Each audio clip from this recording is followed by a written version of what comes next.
Hi everyone, welcome back to my channel. My name is Gretchen, and today I want to talk about Women in Translation Month. For those of you that don't know, August is Women in Translation Month, where we take some time to celebrate the women authors and translators that bring us amazing literature from around the globe. If you follow my channel, you'll know that I love translated literature, and I'm always looking for any excuse to pick it up. So I figured I would share my TBR with you, but also talk about a few books that I've read in the past that would be great options for you to maybe pick up for this month as well. So let's first talk about some recommendations. Now, I know in my little corner of BookTube, there are a lot of creators that also participate in Women in Translation Month. So I'm sure that we're going to start to see a lot of recommendation videos coming out of them giving not only recommendations, but sharing their TBRs as well.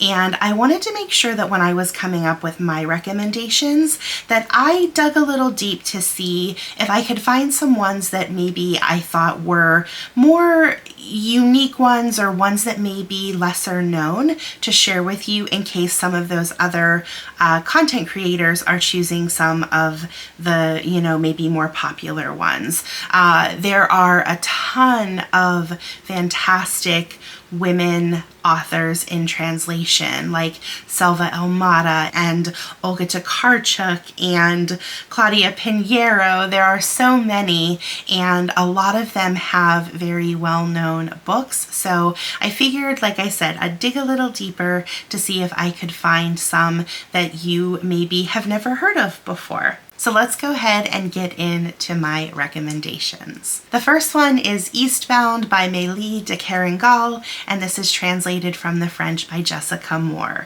Now, this follows a young Russian.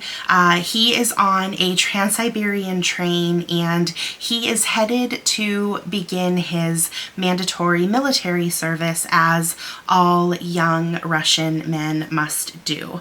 He decides that this is not for him, and he decides to flee and try to escape his duty while still on this train. He somehow becomes entangled or meets up with this woman named Helene. Helene is a French woman, and she is in the process, or on the train, because she is in the process of leaving her Russian lover, and there is a language barrier between them, but Helene agrees to help harbor him, and the story is just them trying to escape the things in their life that they no longer want to deal with. And it was a really interesting read. It was fast and propulsive, just like it would be if you were on a train.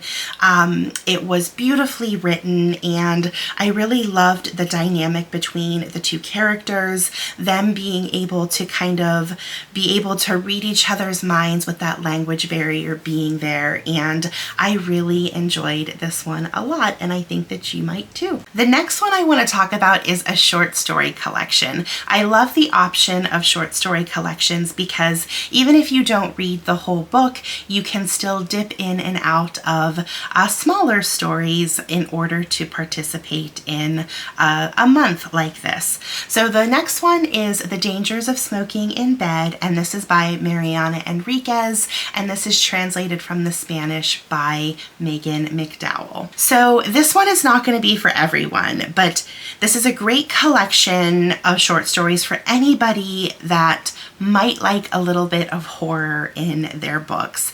As with any short story collection, this one for me had some major hits, and it did have a few misses, but there were way more ones that I liked than ones that I disliked. These stories are weird, they're often disturbing, and they left quite an impression on me, and there are some that I still think about every day. So if you're not afraid to dip your toe into this collection, I think that you would enjoy it.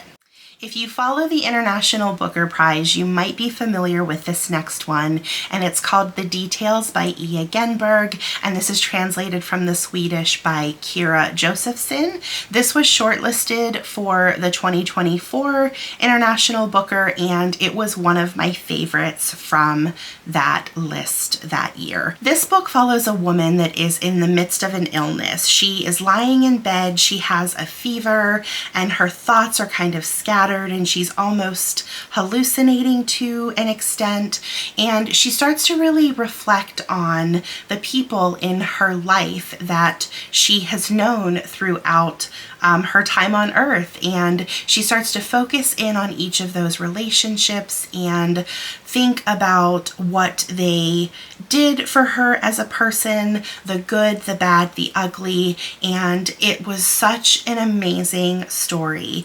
It's set up into multiple sections, and each section focuses on one of her relationships. We follow her with a best friend, we follow her through a couple lovers, and then we do get some insight with her relationship that she had with her mother. And this was an emotional read. It had a lot of very beautiful and some very heartbreaking and tragic moments.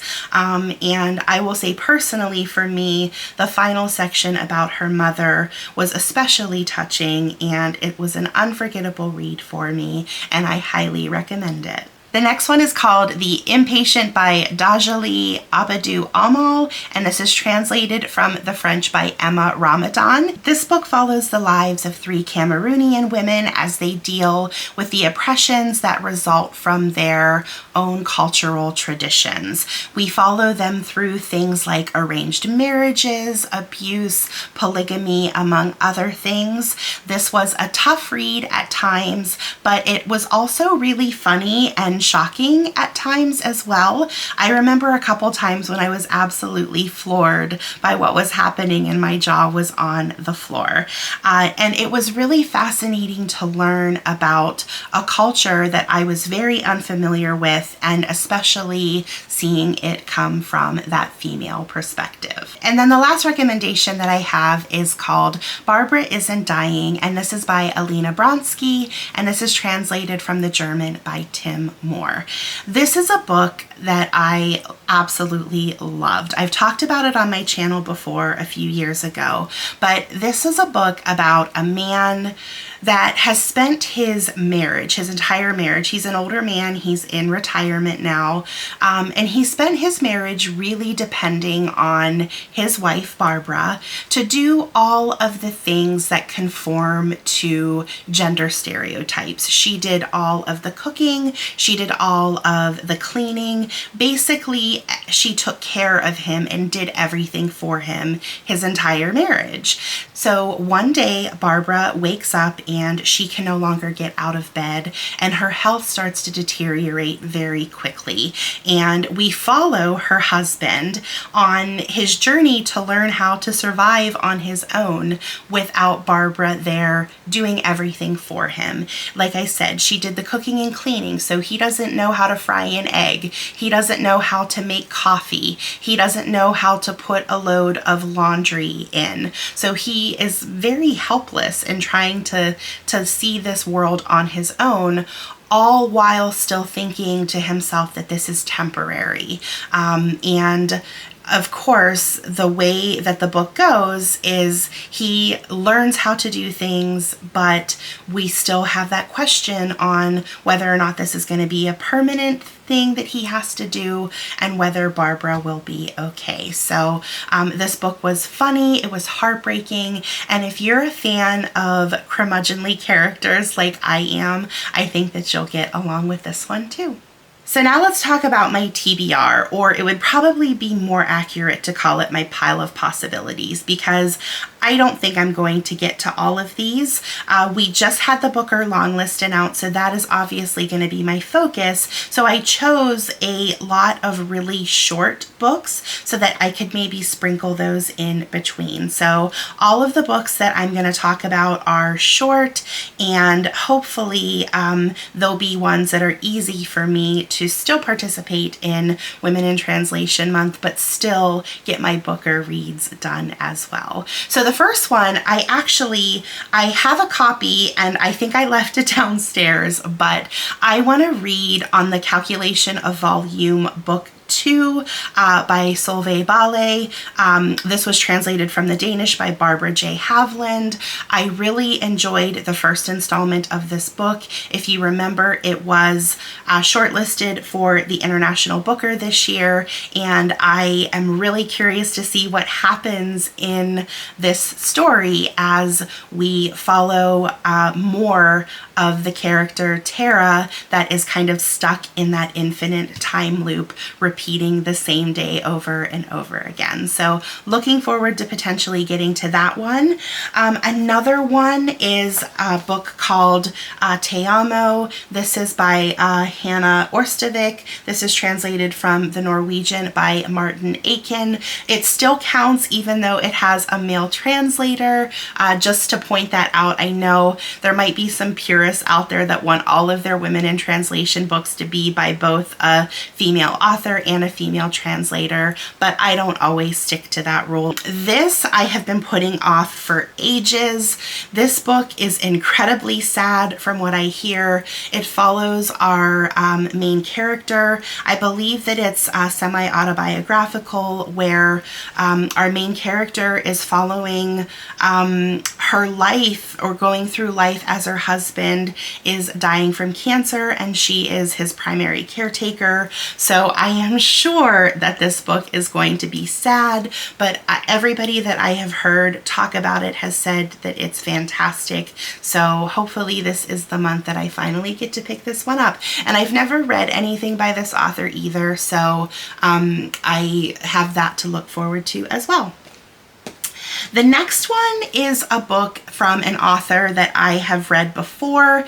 This is part of a loose trilogy. It's not a trilogy that you have to read in sequential order. They're just kind of almost standalone books, but they have kind of a common theme, or they have something that binds them together. And that's from Selva Almada, and it's The Wind That Lays Waste. This is translated by Chris Andrews from the Spanish, and I read Selva Almada's book Not a River last year and absolutely loved it. I don't know much about this one aside from I think it follows a reverend and his young daughter, and they end up meeting another group or another couple with a father and a son, and I think that there's a relationship between the reverend's daughter and this other man's son. Selva Almada's writing was just so raw and gritty, and it was so sharp, and I'm really looking to see what else she has to offer. And this is a book by Charco Press, and I have yet to read a book from Charco Press that didn't impress me, so I am looking forward to this one. We also have a book from another author that I have never read before. This is Amelie Nothomb. This book is called First Blood, and it's translated from the French by Allison Anderson. I'm specifically picking this book up because this is a Belgian author, and there's a Storygraph challenge to read the world, and one of their countries is Belgium. So I wanted to make sure that I had one to check off the list. This sounds very interesting. It's based on a true story. I think is based off of her father, and basically we have it's set in 1964 in the Republic of Congo, and there's a young man that's facing a firing squad, and he is there getting ready to die, but he is waiting for something to come in and save him. I'm really curious also to see where this goes because it is based on a true story. It's a very short book, and yeah, it's a Europa editions. I love Europa editions, so I think that this is going to be a really good read. Another book, this one is actually by an author that I am really looking forward to reading more from. I read one of her books last year and it made my top reads of the year. And this book is called The Pachinko Parlour by Eliza Shua Dusapin, and this is translated from the French by Aneesa Abbas Higgins. I don't know too much about this, but I think that it's a family drama. We have a young girl. I think that she goes to live with her grandparents and they own a pachinko parlor. One thing that I will say is, in my experience of reading from this author before, I read Winter in Sokcho. The book was more about character development than it was about plot. So knowing that, I don't really care too much about the plot because I know I'm really going to be in for a treat because of the way that this author develops her characters. So hopefully this is one that I can get to this month as well. Two more to talk about. I wanted to also pick up something else from Charco Press. This book has been on my shelf for a while and I see it all the time, and it's such a short book. I need to just bite the bullet and pick it up and read it, and that is Of Cattle and Men. This is by Ana Paula Maia and this is translated by Zoe Perry.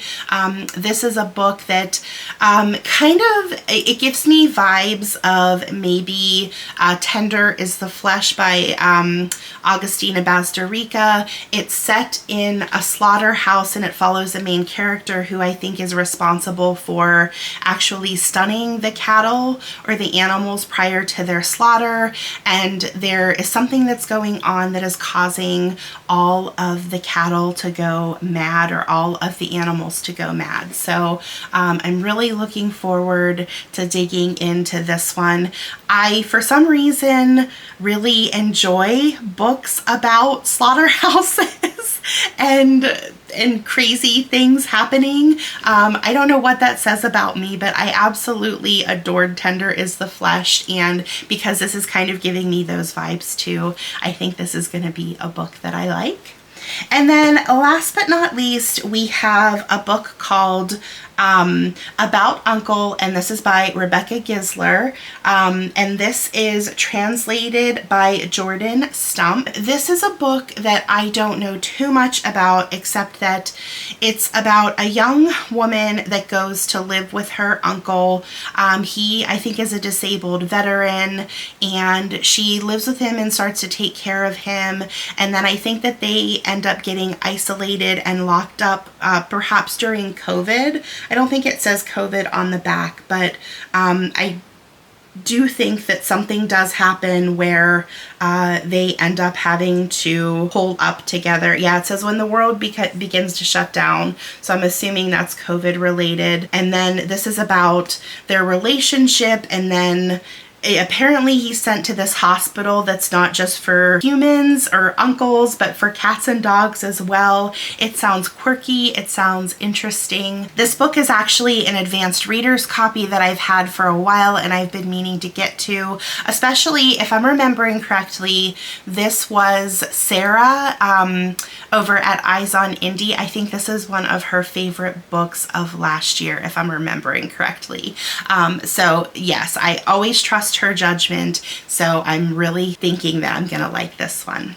And that's it. Those are my recommendations and my pile of possibilities for Women in Translation Month. I hope that you can find some time in your reading life to maybe pick up at least one book in translation by a woman this August. And I would love to hear in the comments if you have any specific recommendations. If you've read any of these books and have some opinions about them, I'd love to hear those as well.